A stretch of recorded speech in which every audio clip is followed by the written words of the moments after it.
Eu sei que a maioria de vocês não lembra de mim, mas eu conheço vocês.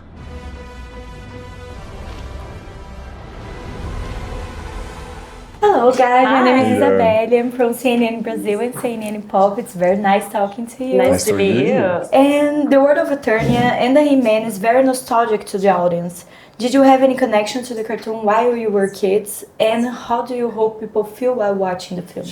We were both born in the 90s, Yeah. so we, He-Man happened before our time, but I think we both knew it peripherally through, internet memes, and, for me, I had family in Brazil that grew up watching it, so I was familiar with it, but it wasn't until we booked the roles that we really started diving in.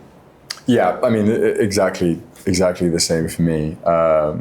But when we got the role, we just consumed as much Masters of the Universe content. I mean, this one in particular, you ask her anything about He-Man. I mean, she I get really academic with these things, and I think it's so studied. rare when you have so much lore to something. Yeah. So I just took the opportunity, and I was like falling asleep to the cartoon every night. I think, I hope that for people who are big fans of He-Man and Masters of the Universe, and people who've loved Eternia for their whole lives, it feels a little bit like a homecoming.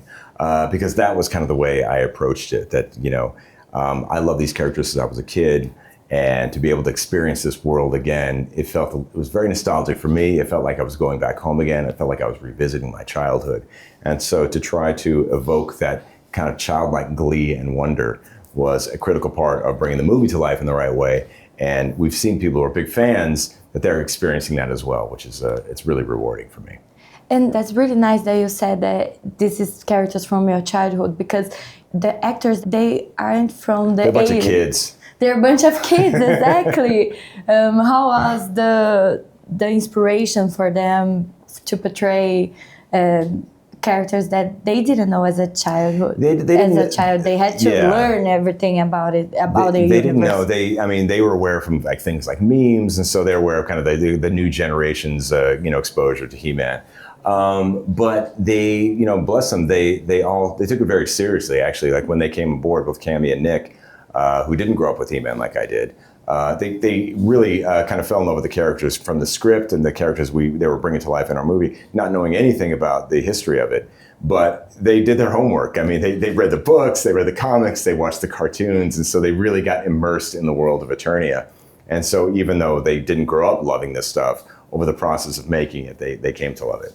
And since these characters are deeply engraved in people's memories, people think that they had the right to comment on every aspect of the film. How do you handle this kind of comments about your portrayals? I think everyone's allowed to have their opinions, you know? Everyone has their own connection to the material. Yeah. And I feel like you just gotta let them express them. Yeah, look, the thing that we can promise is there was a lot of love and respect poured into this movie by myself, by Cammy, by Travis. It was a really tough experience filming this job, physically and mentally. And if it wasn't, I think, for the love that we have for this movie and trying to bring the best movie to the world that we could, I don't know how we would have got through it. So that's what we can promise fans, is like we've put everything into this movie. Yeah. And since it's a story that takes many people back to their childhood, it's to be expected that families will come together to the cinema. And the movie deals with some serious themes, such as Duncan's drinking problem, besides the numerous fight scenes. How was the process of keeping it family friendly so the whole family could watch together? Yeah, I mean, Masters is meant to be experienced for everybody, for the entire family.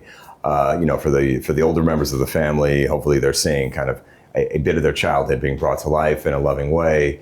For the younger members of the family, hopefully they're coming to the cinema and being exposed to these characters for the first time in this crazy, wacky world, and going on this ride where we do walk a tightrope, where it's, the film is very funny, it's got a lot of comedy, it's got a lot of really high octane action, it's got a crazy spectacle.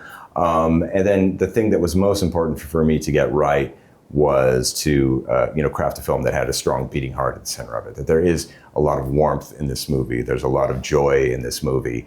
And so I think that when I've seen the film in the cinema with audiences, one of the things I've been most pleased by is that just people have a great time. People have a blast. And so I think, it's a movie that really is intended for and appropriate for the entire family. And since we're Brazil, it's only fair to mention that besides Camila, Morena Baccarin is also in the movie. Icon. Yes. Legend. Icon, I love her. Was there any Brazilian flair on the behind the scenes? I mean, yeah, she and I bonded over our shared culture. And I got so excited when I found out she was cast. Because I was like, I see what Travis was doing there. It was so strange. I see what he's doing there. Every day they would like make us all sing the Brazilian national anthem. We started our days. Brazilian like even the people who didn't speak Portuguese, we had to just all, so they were very forceful. I don't know if that's a Brazilian thing. We're very. We wake up every morning like, that's something we do, of course. That's normal. Okay, good to know. And how is your visit going? Is it your first time here? It's my first time here. Learn anything Portuguese? I wish we were staying for longer because I've always had an affinity to this country, to the culture, to the football. I think being Greek, we relate in some ways, the family dynamics and how passionate we are, how we express ourselves. So my hope is to be able to come back here for holiday or even shoot a movie here. I think that would be a career dream of mine. He's been very curious. He's been asking every time I say something, he's like, what does that mean? What does that mean? Yeah. I want to immerse myself. This whole time I've been saying prazer to people. He's been thinking I'm saying Brazil. I was like, that's an interesting way.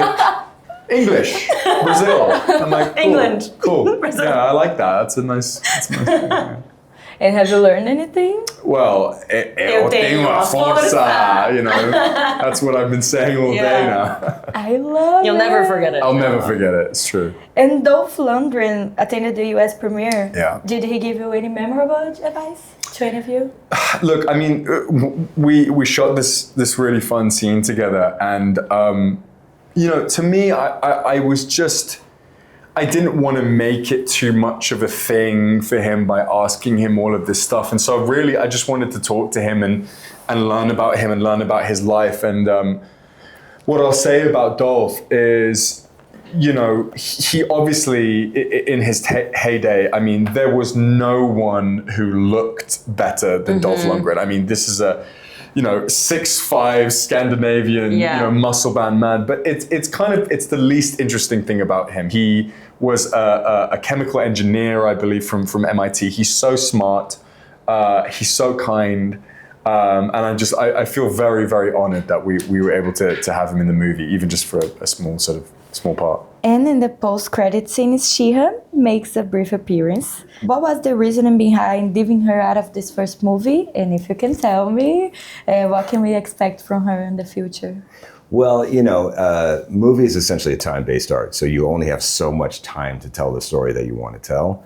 And I do believe in the adage, the trimmer the vessel, the more it can carry, meaning you want to have a focused story. You can start adding stuff on top of it to make it a lived-in world, but in the end, this film was an origin story about how Adam becomes He-Man. It's a story about Adam himself. There's lots of other layers, there's other characters who have their own arcs within it, but to tell a story about She-Ra was essentially outside of the bounds of what this movie was, what this story was. But, Adam's twin sister, Adora, She-Ra, she's always had a huge part in the mythology of Masters. And so if we could tell more of these stories, if the audience wanted us to tell more of these stories, I know where this would go, and she would definitely play a huge, huge part of those movies. Well, I have a dog that is named She-Ra. No way. Yes, I do. So I'm the one who is going to tell you that, yes, we want She-Ra on everything, please. Very good. That was it, guys. Thank you so much for your time. Lovely talking to you. That's all for today, Travis. I want to thank you so much for your time. Thank you. I really enjoyed it. It's a beautiful movie. I love to watch it. Thank you. I appreciate that. Thanks. I hope you enjoy Brazil. Oh, I am so far. Yes, it's been great. Thank you. Você fica falando que é de outro planeta.